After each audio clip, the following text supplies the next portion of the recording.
around is I just don't know what's happening in the world just now. Politics has fucking drove me insane. I just like politics has just made me numb in the head. And the latest speech this morning by this character over here, Keith Starmer, just blew my mind. By the way, if I look a little bit illuminated today, let me try doing that. I've got LED lights and I wanted to make them like change them so I didn't have to rely on AA batteries. Now I now have a awesome light box which is powered by this, but the problem is it's like now that I've moved from no-name fucking Amazon batteries to using light battery packs with standardized amounts of power and all constant streams of amperes or whatever the hell it is. I don't know electronics. Yeah, all I'm doing though is the light is just super bright now, and my screen just went off and it came back on. We need the screen. We need that to do the show. If I don't have a screen, I can't do nothing. But yeah, it's just as per usual. As I said, I'm just blown away by the world. And I was watching what was happening today, and Kier Starmer's speech came on TV. Now, I know that like most of what I've done for the last 4 years is talk about, write about, bullshit about politics. Politics was like everything. But like now, I can hardly handle watching politics. I can't handle watching it. It's driving me insane. It's like, I can't believe how many people are just like not rebelling against the bullshit that's happening in the current world. It's just absolutely insane, and I want to get it off my chest. I wanted to have a look at this speech by Keith today. Hopefully some people come in past the stream. If not, it doesn't matter, because this will be on video on demand and sent to the YouTube channel so people can watch it and see what I think on the YouTube channel as well. What I'm going to do is, for the first part of the stream, I'm going to look at this speech. Like, so let me just get this on screen. Just let me just hide that so I don't look like I'm doing anything wrong. Now, where is the... Here we go. Let's get rid of that for a minute. I have the speech here. So, what I thought we could do is... It's quite a long speech. It's just... I've maybe bitten off more than I can chew here. What I wanted to do is, I'm going to read the speech, word for word, and we're going to see what he's going to say. We're going to see what Kier Starmer has to say. Kier Starmer's speech, which is titled A New Chapter for Britain. So what I'm going to do is, I'm going to put that there. I'm not going to read it in a Kier Starmer voice, because, well, I can't really do a Kier Starmer voice. If the speech was by Jonathan Ashworth, then we could probably do a good job of it, but it's Kier, and I can't do a very good Kier voice, so yeah, I'm just going to read the speech, and we can talk about it, and we can see, like, break down what the fuck he's talking about, So, Kier Starmer, MP, leader of the Labour Party, in a new speech, a new chapter for Britain. Remember, I'm dyslexic, so this could get interesting. Fingers crossed. This is just like reading an auto cue. Wonder if I could program that's for later.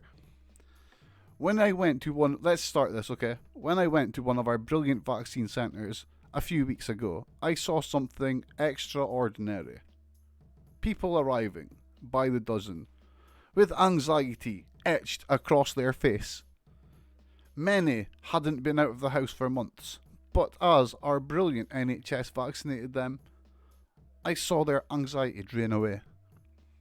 And they left with smiles, broad smiles, on their faces.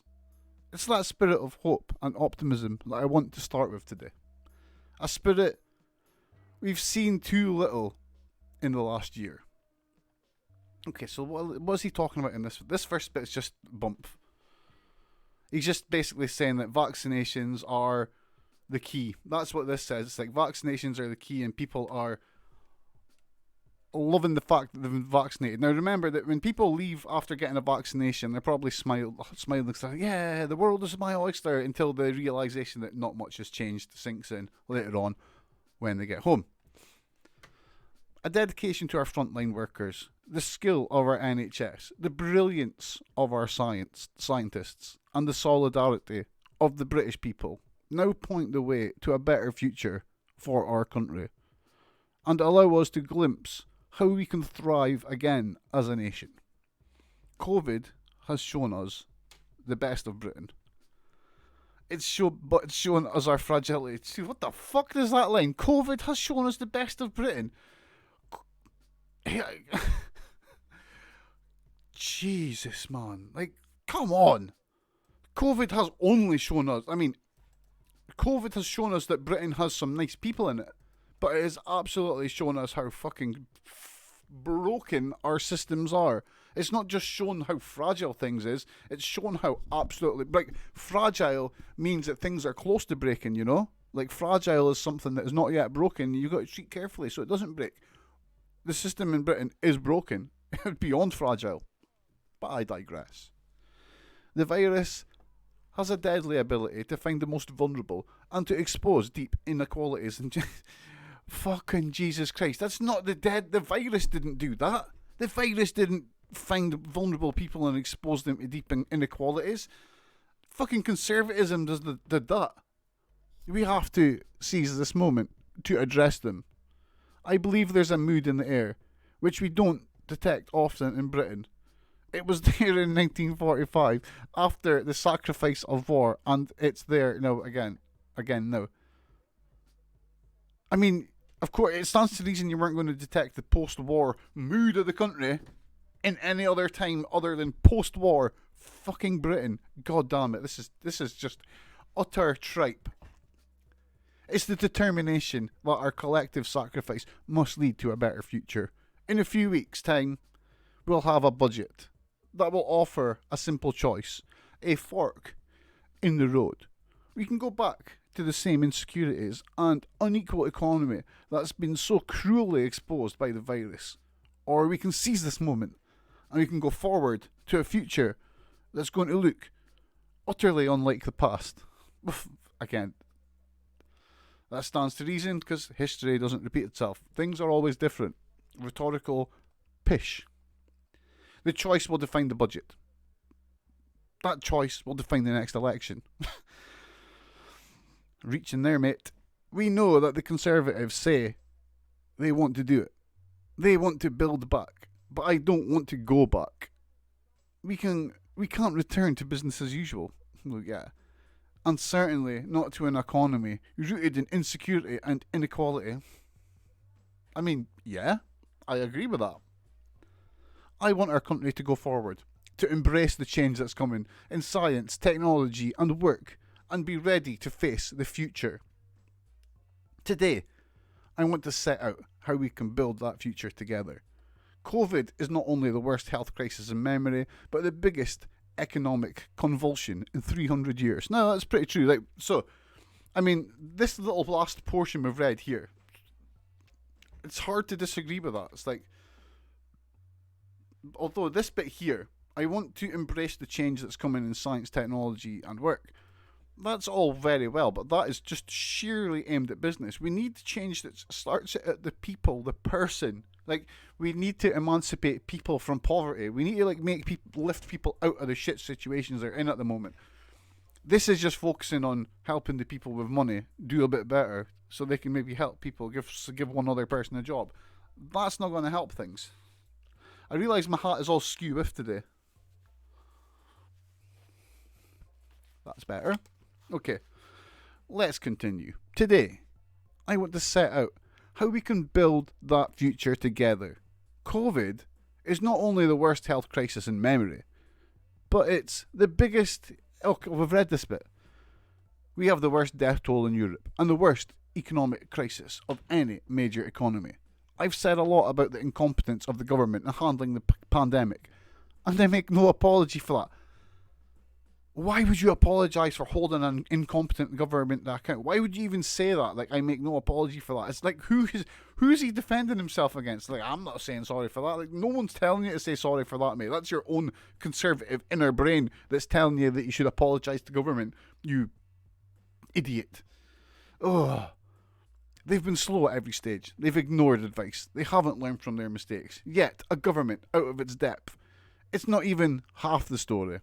The terrible damage caused by the virus to health and prosperity has been made all the worse because the foundations of our society have been weakened over a decade. Very true. 10 years ago, at the start of this period of Conservative government, which of course, remember, was the coalition, so Lib Dems are kind of to blame for that as well, Professor Michael Marmot published a report on the state of England's health. In February of last year, he updated it, and he's done so again in the shadow of COVID. It shows that before the pandemic, life expectancy had stalled for the first time in a century. Child poverty had shot up to over 4 million, and that a child growing up in a deprived area in the northeast can expect to live 5 years less than a child growing up in a deprived area of London. What sort of legacy is that for a party that's been in government for a decade? That life itself has got cheaper and shorter. They didn't need... Why did he put that life has got cheaper? Like, why did he have to take price into this? Like, I think he needed to leave... he was making an amazing point here, but then he, life has got cheaper. It's like, well, why did you have to go to money? Why did you have to turn this into, a financial thing, a financial argument? I don't agree with that. You should have just cut that line out. Life has got shorter. That in itself is pretty fucking damning. The life of children has got shorter. That would have been an even better rhetorical point. I mean, he's already made that point earlier on. He could have hammered that point on there. That's what I would have done anyway. So let's continue. In his most recent report, Marmot? Is that not a type of little cat thing? A marmot. A marmoset. Marmot set out the cost of inequality. That COVID got into the cracks and crevices of our society and forced them open with tragic consequences. The cracks of conservatism, that's what they are. During my last year, my thoughts have returned time and time again to the wartime generation.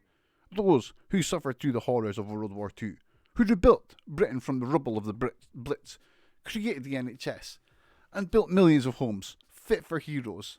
And I contrast that with how many of them were let down in their time of need, exposed to COVID, in underfunded care homes, unable to say goodbye to families or loved ones. I mean, yeah, he is right to a degree. I think it's a stretch to I don't know. I mean, obviously there is a lot of people from World War II who are alive who are in care homes, but I don't know. I'm using the Blitz. I mean, yeah, we're definitely in a situation where we need a more wartimey sort of government. I would agree with that to an extent. But I don't agree with channeling the Blitz and channeling patriotism into this. Because at the end of the day, if we start bringing patriotism into the whole pandemic thing, that's a dangerous hill, you know what I mean? That's a dangerous precedent, and we can end up that becomes a xenophobic thread through everything and starts being used. You know, I don't like where that could go, but it's just a speech. It's rhetoric. This is just how you build the narrative. How can the Prime Minister now look those families in the eye and say, "Oh, we did everything. We did everything we could," when the truth is that the Conservatives promised to fix social care for a decade, but never got around to it? It's about an ideology that's failed, an ideology that's proved incapable of building and providing security for the long term, that's indifferent to the moral and economic necessities of tackling inequality, and that left Britain unprepared when we were tested most. Our care homes are perhaps the clearest example of this. But we see the same tragic story in overstretched hospitals and GP surgeries, in schools with ever-growing class sizes, in our once proud town centres and high streets, in an economy so insecure that millions of people can't afford to isolate, and where the lowest paid have been among the most exposed. These are the inevitable consequences of a decade of decisions guided by the notion that government can't interfere with the market. Well, back to the market again. He always goes back to the market and back to the money, even the market. The Labour Party was supposed to be about the working people and people, defending the lower classes. I mean, yeah, he does that to a small degree, but then he mentions the lowest paid, then just goes straight back to talking about the markets. the highest paid, the people who hold the capital. You can strip back the public services, ignore equalities, and take money out of the pockets of those who need it most, only to look away. Look the other way when the consequences of those choices become clear. The pandemic has pulled back the curtains on that way of doing things.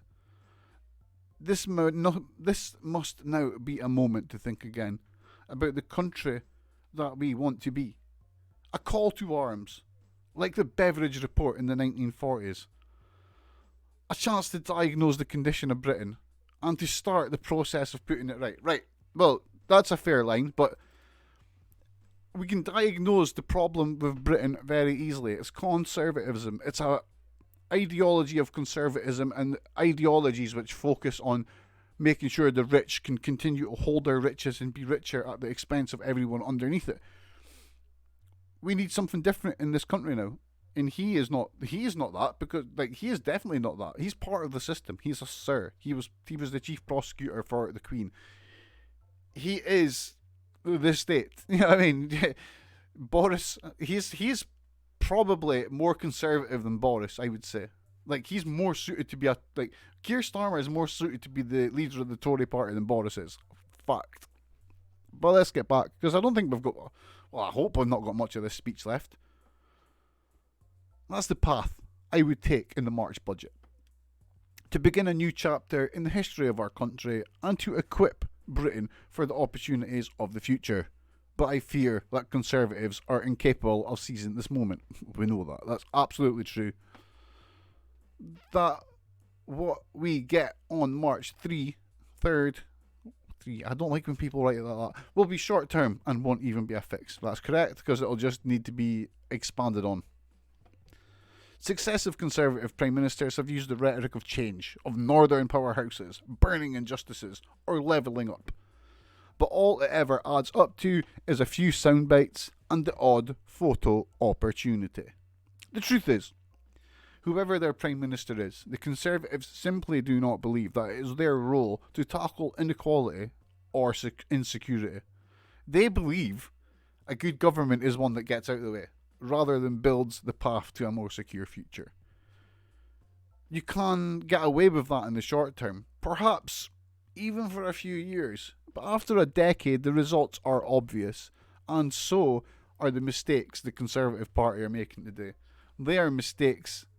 This is the mistakes they always make, time and time again. They try and pretend this is a different Conservative Party, you know, a kinder conservatism. But you could have fooled me. Okay, so that last paragraph I kind of liked. I resonated. See, the thing is, right? If a bit of this resonates with me, then I'm going to read it better. I'm going to it's going to flow. So if he's got a point there, it probably makes sense, you know. The problem is, it just goes back and forth. At one bit you're talking you're talking as if you're wanting to lean towards a socialist sort of agenda, then another one you're going straight back to conservatism. It's not the best, you know. Let's go back to this. If you can't decide whether to plunge hundreds of thousands of children into poverty by cutting universal credit, you have no chance of mending our broken system. I agree with that totally. If you vote against children getting free school meals, you're not going to find the solution to millions of children growing up in poverty. If you can't support 3 million self-employed people, but you can spray billions on spaff billions up the wall. He didn't say that. He should have said spaff up the wall. If you can spray billions on contracts that don't deliver for our NHS, you're not going to be able to build the economy for the future. He's back on that economy. Fucking Jesus Christ. And if you freeze pay for millions of key workers, you're hardly going to build the high wage, high standards Britain that we so desperately need. That's why, despite the scale of the moment, all we can expect from this government is more of the same. A roadmap to yesterday. Another 10 years. Another decade of insecurity and inequality. Labour, we would choose a different path. A path that is focused on the long term, that tackles inequalities, invests in the future, and builds a more secure and prosperous economy. That journey starts with the responsible steps that are necessary to protect family incomes and to support businesses. As the OECD, the IMF, and the IFS have all indicated, public finances must be returned to sustainability over the medium and long term, not the short term. I mean, that line basically advocates that we need austerity because we've got to balance the public books. But then he says, so this is no time for a second wave of austerity. Sorry, but like, returning public finances to a state of sustainability has always led to austerity. So this is no time for a second wave of austerity. That line is a total lie because you've just made the point in the literal sentence before that you want austerity. This is no time for tax rises on businesses and families either. No, subtle, very subtle there. Notice that families, people come second to businesses. Business comes first. What is it he's chasing? Is Kier Starmer chasing votes from me or you? Or is he chasing donations from business? I think he needs to answer that question. What is it you're actually trying to achieve here? Who are you trying to get on board? This is no time for tax rises on businesses and families either. That would waste the sacrifices of the last year. What? How would tax rises on businesses and the rich waste the sacrifices of the last year? That is nonsense. That is a total nonsense. And it would choke off our economy. No, it wouldn't if it was done right. But it would balance things out to a degree. That's why a Labour budget would protect families. So what sort of families is he talking about? I've got a funny feeling. He's talking to middle class families. He's not talking to lower class families. He's talking to families with money. He's talking to families, right, that don't understand what it's like to live on universal credit. Hence the 20 quid thing sounds like a really big deal, and it is a really big deal, but in the grand scheme of things, even with that 20 quid, people are not getting enough universal credit. But it makes the middle classes feel all warm and fuzzy, like, oh yeah, we support people getting an extra 20 quid a week. Like, fucking really? 20 quid? You guys, the people that are feeling warm and fuzzy about that spend 20 quid at the shops on fags every day. Like, this is fucking stupid. This is just totally stupid. It should be going more about not cutting the £20 off it. It should be like, we should be fighting for double that amount of universal credit. People should be getting a fucking universal and basic income and stuff like that. Not this. This is just silly. This is just not going to help in the long term. This is not going to help the poor, that's for sure. We wouldn't cut the £20 uplift in universal credit, benefiting 6 million families by £1,000 a year. Right. Like, for instance, right? 6 million families, so we're talking families here. So we're talking every family, so a unit of 3 people getting an extra 20 quid, an extra 1,000 a year. A family is like what, a minimum of 3 people? 2 people? 2 people in a pet, 3 people? I would say 2 people in a pet, 3. I'm going to say 3 people, just for argument's sake, right? A family unit. So, we're giving them all an extra 333 quid a year. Like, that's a gas bill, you know? Like, that's not a lot. Like, let's get the calculator up quickly. Like, this is just for 3 people. This is like the most generous look at this, right? So let's go. Kier, get off my screen a minute. You need to see the calculator here. So 1,000, and let's say a family is 3 people, so we'll divide that by 3. So that's £333.33 pence a year per person in that family. Now, let's divide that into 52, you know, 52 weeks. 13 quid a week. Is that 20 quid a week really helping the family that much? How like, really? I don't think so. I mean, yeah, there's, without question, the 20 quid uplift needs to remain. That shouldn't be an issue, but it's like, giving people an extra 1,000, giving families an extra 1,000 quid a year is not going to help. And I mean, quickly, I love quick maths, by the way. Let's say we've got that 1,000 quid, and it's getting multiplied by 6 million families. How much is that? That's 6 billion? 600 million. That is £6 billion. Right. So 6 billion. Why did my screen just go off again? Come back on, please. Come on. Okay. That is weird. That's a technical issue I didn't like.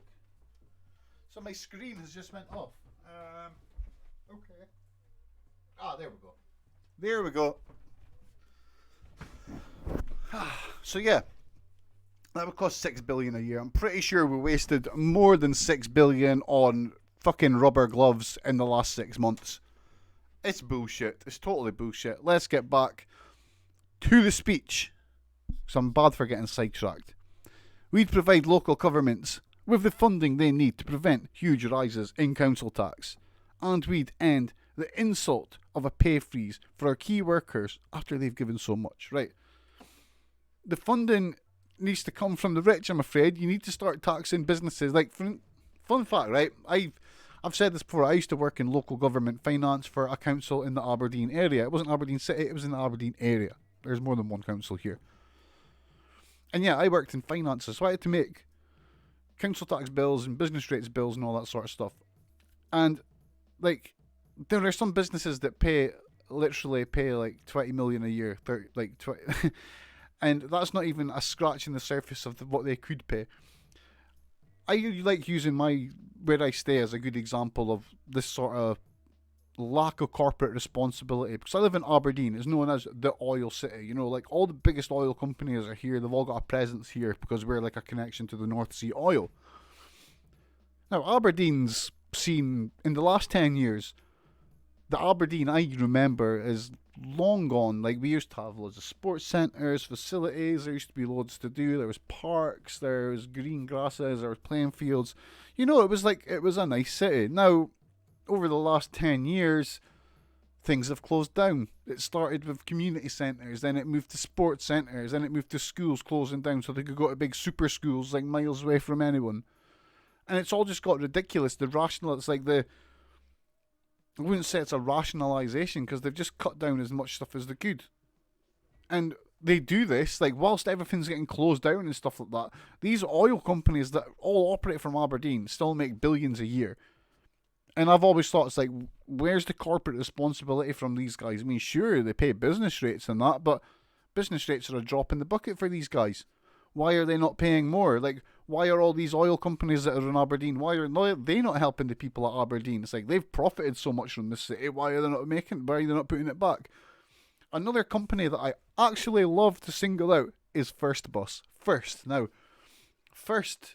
is a company that many will know, that this international travel conglomerate. Huge company now. But did you know that the company started in Aberdeen, Scotland? Like, First Bus was created from the sale of Grampian Transport, which was our local bus company. Now, at the time, our local bus company was owned by, it was like a driver-owned thing. I don't really know how that sort of thing works, but I do know that the company was owned by all the drivers, so they all owned a stake in the company. It was like a cooperative sort of thing. It was a good bus service. I can barely remember it. I was a kid at the time. But yeah, and the drivers all sold out, and it became a private company. You know, and this was like, I can't remember when it happened, but it just happened when things were starting to privatise. Good old conservatism, privatising all the public services.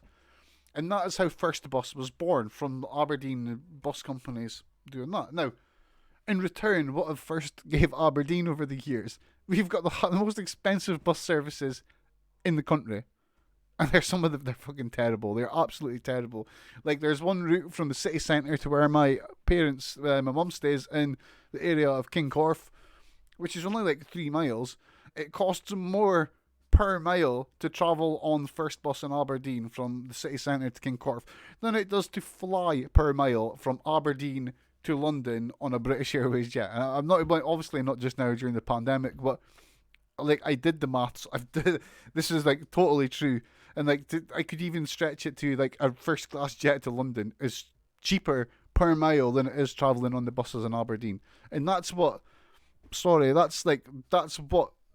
the conservative industry, economy, business first objective that politics has done to this country.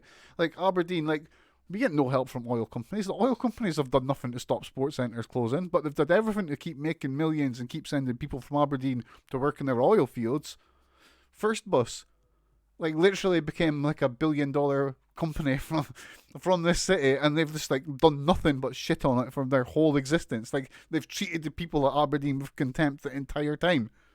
This is, and he's like begging the government to like provide local governments funding from.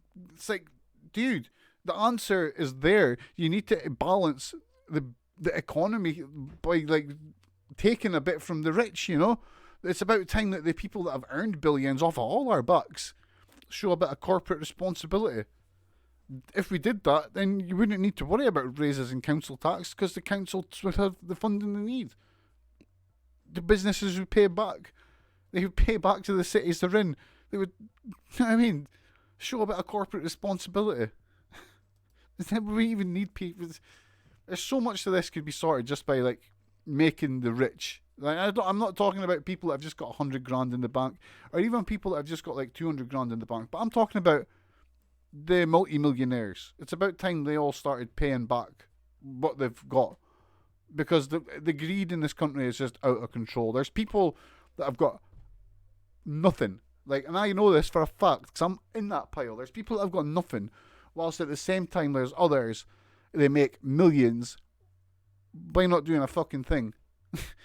And yet they moan about having to pay tax, and then they do everything they can to like support people like the Conservatives so they can keep running the country and they can protect their millions. It's about time it stopped. Like, so that's my soapbox part for the day. Let's get back to the speech.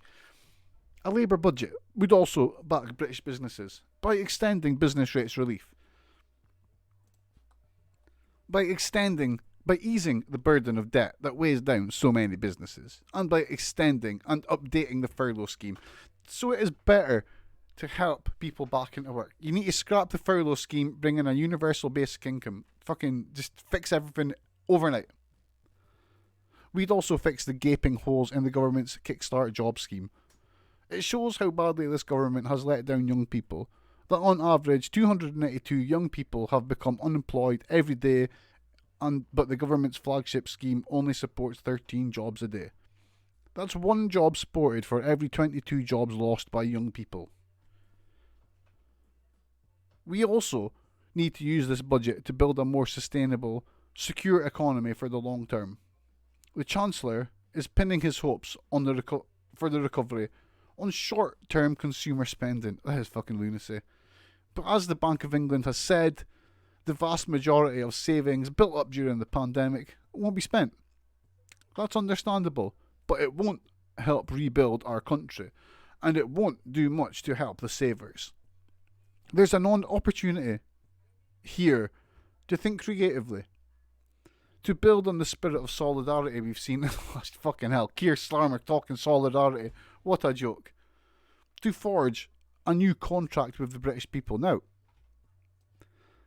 I do think it's about time there was a contract between government and the British people. Maybe a written constitution, something that will stop governments in the future from taking the piss in the way the Tories have in the last year or 10 years. The British people invest in rebuilding an economy that's more secure, and the government provides financial security for millions of people, many of whom have saved for the first time. Wait, what? Why? If they've got savings, then arguably they are financially secure. What the fuck is he talking about? If I were fuck off. If I were Prime Minister, that's like me saying if I were Prime Minister, I would introduce a new British recovery bond. This could raise billions to invest in local communities, jobs and businesses. It could help build the infrastructure of the future, investing in science, skills, technology and British manufacturing. It would also provide security for the savers and give millions of people a proper stake in the British future. This is bold, it's innovative, and it's an example of the active, empowering government I believe is needed if we are to build a more secure economy. What the fuck is he talking about here? Like, so he mentions this British recovery bond thing. He just says it could help the British infrastructure. It's innovative, and that's it. We move on. It doesn't actually say what it is. Like, what the fuck is it? I mean, we've still got a chunk to read, so let's hope Kier tells us what the fuck we're supposed to be picking up from this, what this recovery bond's all about. The March budget is a pivotal moment, but I also want to lift our sights to talk about the decade to come. Under my leadership, the decade to come, under his leadership. I don't think that's happening, mate. Under my leadership, Labour's priority will always be financial responsibility. Yawn. I know the value of people's hard-earned money. I take that incredibly seriously. I know that people rightly expect government to look after it too. To invest wisely, and not to spend money we can't afford. Those are my guiding principles. But I think that COVID has shifted the axis on economic policy.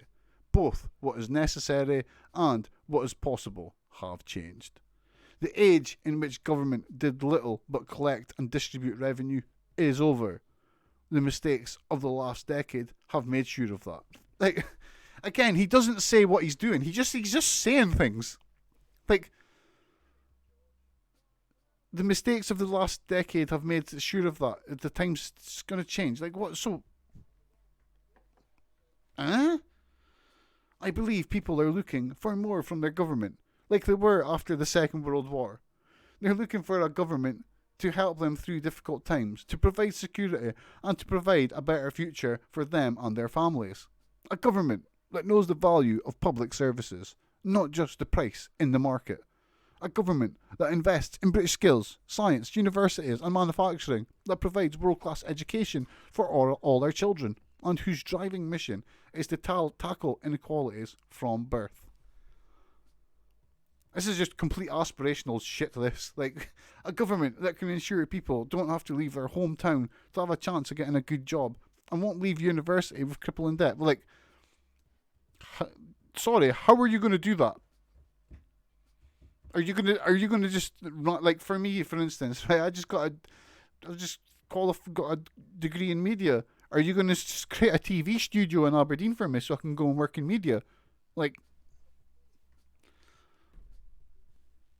how are you gonna do this? How can you ever ensure that people won't have to leave their hometown to have a chance of getting a good job?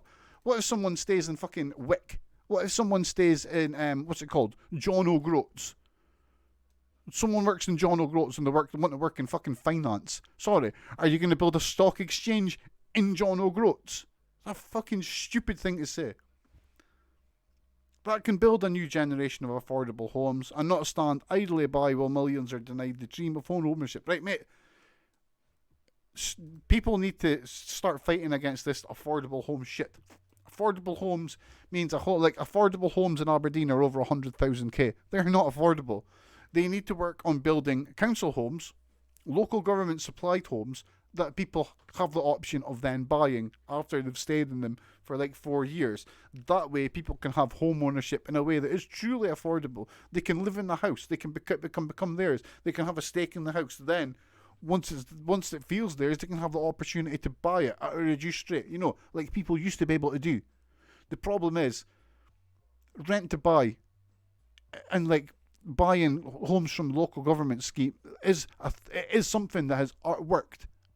The problem is that in the 80s, the money that we raised from building the houses did not go into building more houses. If that had happened, we wouldn't be at the problem just now. What we need to do is start building local government houses, not shitty blocks of flats, homes, and let people live in them at a reduced rate that they can afford, and then when the time comes, they can buy it. And then with the money we raise from selling the houses, we then build more houses. Common fucking sense. Home ownership should be the end goal. Like, you can start small, you can work up to home ownership. Oh, 1 minute.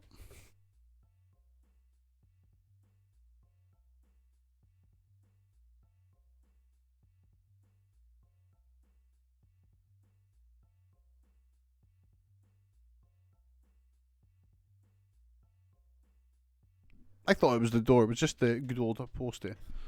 So let's get back to this. A government that can work with trade unions and businesses to shape the future of work and harness the opportunities of new technology. A government that will ensure care homes are places of dignity.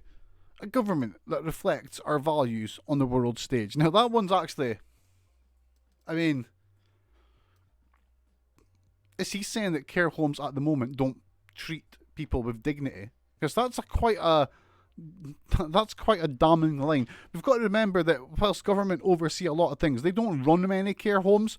Government have no stake on the dignity of people in care homes. That's down to the people that run the care homes. And I would imagine that most care homes are pretty upset with the leader of the opposition saying that the places that they run are not places of dignity. That's I don't like that. A government that reflects on our values on the world stage. So does that mean we're going to stop selling weapons to Saudi Arabia, does it? Because I doubt it means that in the world of Kier Starmer. And that's... Oh, but of course he ignores that. Because he thinks that a government, our values on the world stage is tackling the climate emergency. I mean, we're not going to be having a word to Israel to say, look, mate, can you maybe start treating Palestine with a bit of dignity? We're not going to be speaking to the Saudis. We're going to say, hey, can you maybe stop bombing Yemen? We're not going to talk to America and say, look, can you stop interfering in everyone's business? We're not going to talk to the Russians and say, look, can you maybe stop trying to troll the world? No. None of that's going to happen. All he's going to do is go and have tea with Greta Thunberg and say, oh yeah, we need to reduce carbon. That's all he's going to do. Fucking meaningless. It means nothing. Nothing. There's so much bigger problems in the world that this statement ignores deliberately. The world, geopolitically, the world is in a really, really, really bad place at the moment. And the climate emergency is not the thing that's causing that. There's things that need to be fixed before. Obviously, we need to deal with the climate emergency. That is a no-brainer. That needs to happen. But, for a world leader, he's got people he can delegate this to. If you were a world leader, you would have, a person that would do the climate emergency stuff. He would need to tackle about bringing the world back together. The global leaders at the moment need to tackle the world descending into another world war. And fighting the climate emergency is not going to do that. That's not going to do that. Unless, of course, they're going to start fighting with the people that ignore what's happening. That was a bit of a rant there. Let's get back to the speech. That means what I thought. That means. That's what I mean when I talk of a future where Britain can be the best place to grow up in. And the best place to grow old in. But none of this is possible if you don't believe in the power of good government. And the need to create a new partnership between an active government, enterprising businesses, and the British people. The Conservatives are incapable of this. I mean, so are you, but that's another discussion entirely. They simply don't believe it's the duty of government to deliver social justice and equality. And that's why they'll always fail. They'll always fall, even, back on short-term demands of the market. But, if we're honest, for too long, Labour has failed to realise that the only way to deliver social justice and equality is through strong partnership with business. Whoa! But, I mean, yeah, that's because Labour's been about the working person, not the business. Under my leadership, that mindset will change. I believe in the power of active, enterprising government working alongside British businesses. What, you mean like the Tories? Like the people you've... Look at what he just said there. That's they believe... he just moans here that the duty of government is to deliver that, but the Tories always fall back on short-term demands of the market. I believe in the power... And then he goes to say he believes in the power of working alongside British businesses. If you're working alongside businesses that closely, then you're going to be working with the markets. You're going about their short-term pressures. Not because I believe businesses is something to be tolerated or taxed, but because I know government can't do it on its own.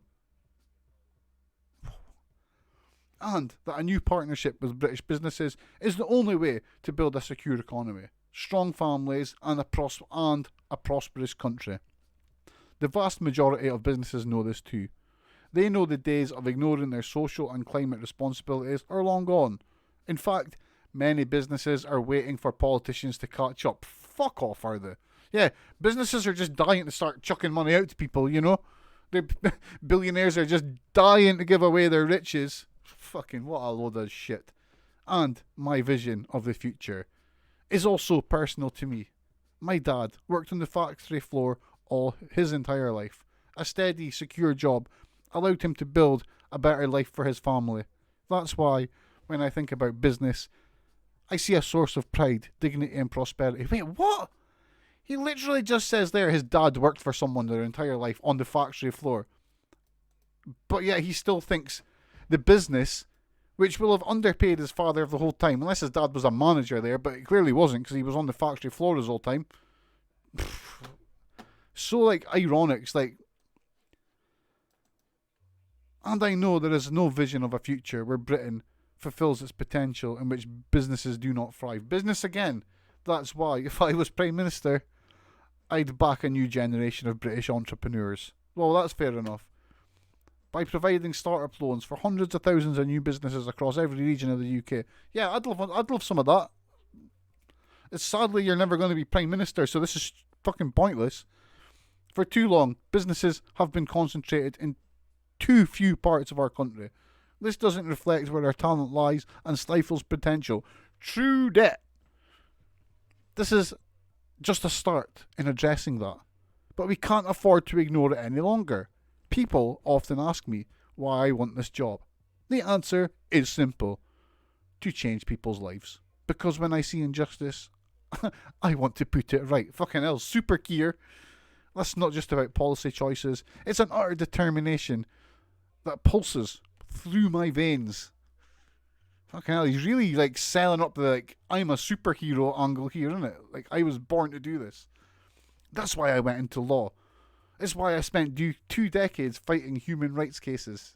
That's why I served as director of public prosecutions. The reason not to trust him right fucking there, you know? To fight injustices. No.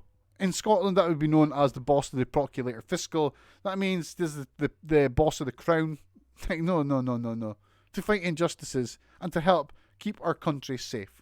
That's why I'm so proud to lead the party I love. He only loves that party because he's in charge of it. He is the upper classes. Like, he should not... It's not what the Labour Party was ever about. And why I want to lead the country I love. The last decade of failed conservative ideology and the last year of our collective suffering. Like, wait.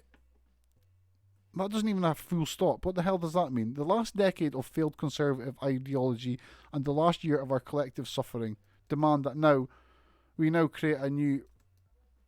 Also, very interesting here. This is something you would only notice if you read the script here, right? Notice here, capital C on the Conservative. He is talking about the conservative ideology of the Conservative Party. He is not talking about conservative ideology because actual conservative ideology is small c conservative ideology, not capital C ideology. What he's doing here, right? This line of failed conservative ideology, with this very line here, he is trying to distinguish himself as different ideologically, getting tricked over my tongue, with the Conservative Party and their ideology. The fact is, if you analyse the ideological drivers behind what Kier Starmer does and what he says, he is a small c conservative. What he's doing here, he's trying to say, look, I'm not like those conservative ideology people. Not mentioning, of course, his ideological drivers. What he's doing is he's trying to say that the conservative ideology is different to him. Which is interesting. And what is also interesting about this is you would never have known this if you were listening to the speech. You would have just heard him talking about failed conservative ideology, and you would think he's having a pop at right-wing ideology, right-wing conservative ideology. But in fact, he is not attacking right-wing conservative ideology. He is specifically attacking the ideology of the Conservative Party, when the fact is, it is small c conservative ideology, which on the whole has driven everything into the freaking ground. It is that is to blame for our collective decade of suffering. We now, like, that sentence doesn't even make sense to me. I know I'm dyslexic, but, like, is that a sentence? Like, I'm going to try and pick this up again from the spot. We're nearly done. The last decade of failed conservative ideology and the last year of our collective suffering demand we now create a new, more secure future. Try to separate himself from the shit, and there is just more nonsense. For me, this isn't just a political question. It's an economic question too. No, the whole thing's been an economic question, and this whole speech has just been a lesson in aspirational nonsense in how to, like, say I'm going to be good for business. It's an economic question too, because if Britain is to succeed in the world, if we're going to be ready to face the challenge, did the people writing this just give up at this point?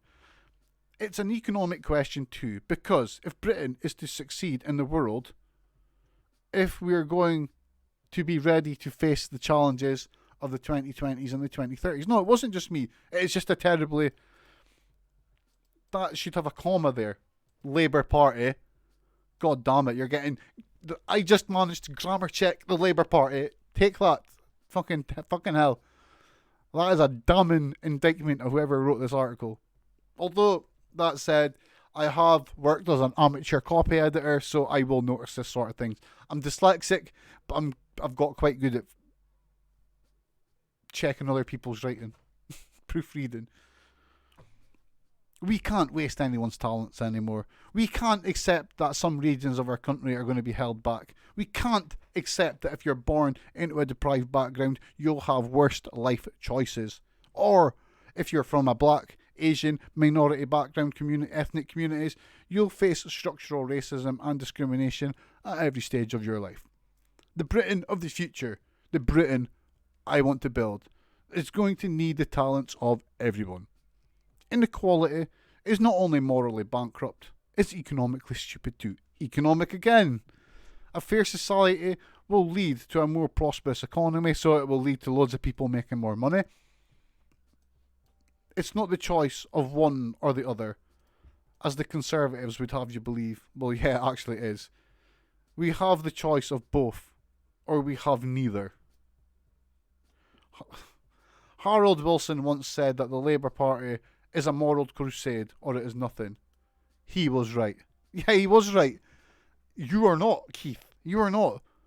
Our moral crusade is now to address the inequalities and injustices that the crisis has so brutally exposed, and to build a better, more secure future. Thank you. Now, that was a task. I don't know why I just sat and read the whole thing, but I did. I just read the whole thing. Now, some of this was... this was total aspiration. Like, absolute...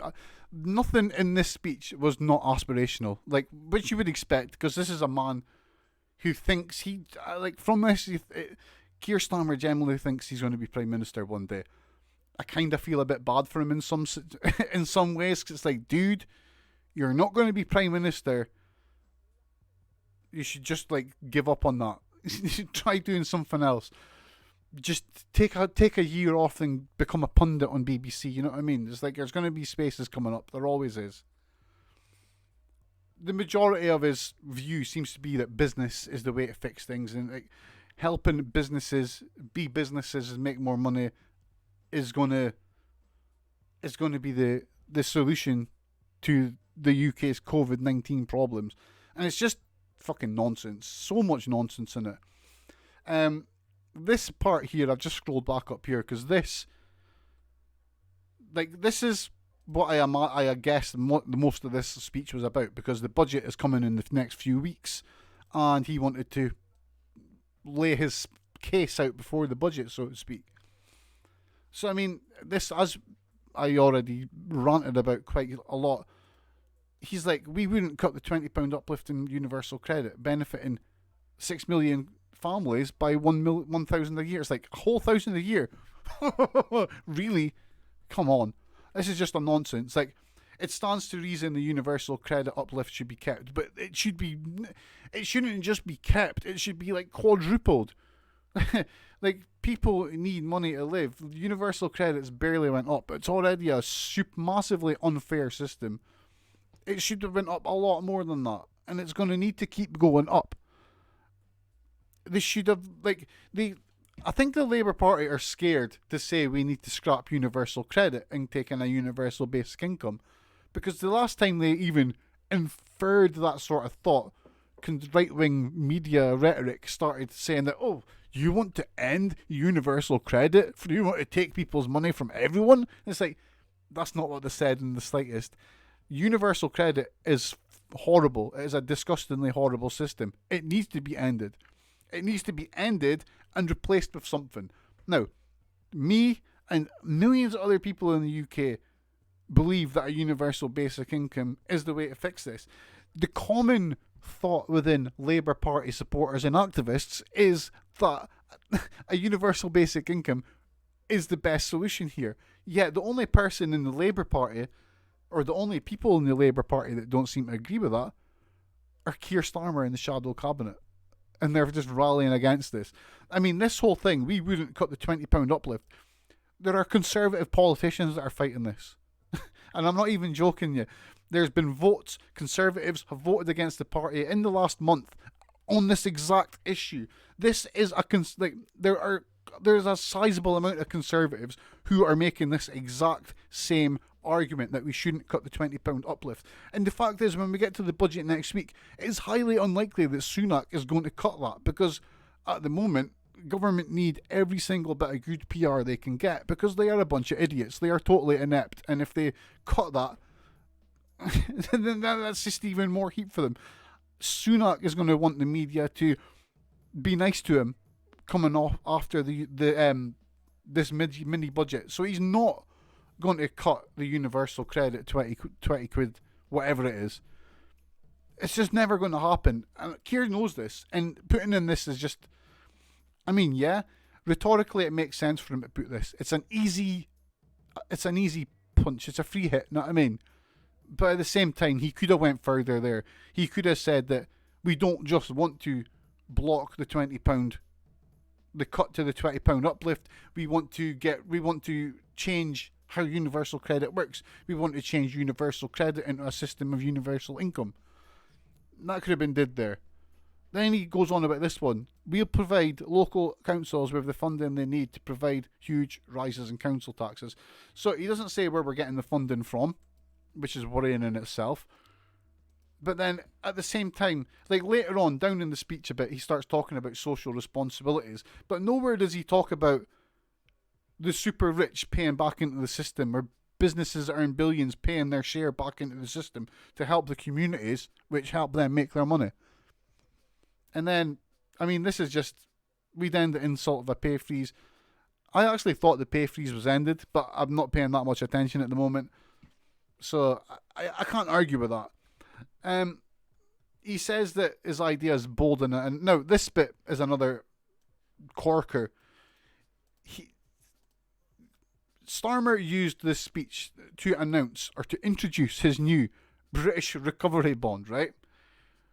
What he told us about the British recovery bond is that this could raise billions to invest in local communities, jobs, and businesses. It could help build infrastructure, science, blah, blah, blah. It could provide security for savers. It could give millions a proper stake in Britain's future. It's bold, innovative, and it's vague, and it doesn't exist, and it doesn't have any sort of meat. There's no meat on his bone. He doesn't say what the British Recovery Fund is. He just said, I want a new British Recovery Fund. I mean, I've got a plan. It's called the British Rebuilding and Rejuvenation Fund. This is a fund that will raise trillions to invest in neighbourhoods, to get jobs for everyone, to create a zero unemployment, and so every business can be cool. But I'm not going to tell you what it is. I mean, I'm just going to keep that to myself, but just to let you know that it's bold and innovative, and it's a fucking awesome idea. That's just what he done. That's what he done there. It's ridiculous. So, we're coming to the end of an hour. I cannot believe it has took me an hour to go through this speech and to talk about it. So, I'm going to leave it right there. If you're watching this channel right now, thank you very much for watching. Please follow, if you can, chuck me your free subscription. This video is also on YouTube, so if you've watched this on YouTube, hit subscribe, share it out. Make sure you share it because we need shares at the moment. I'm trying to build the channel. Every share shows you care and it helps me a million times. And if you're watching live, thank you very much for watching. You are going to be flipped over to the Broken Bottle stream in just a second. Take it easy, everybody.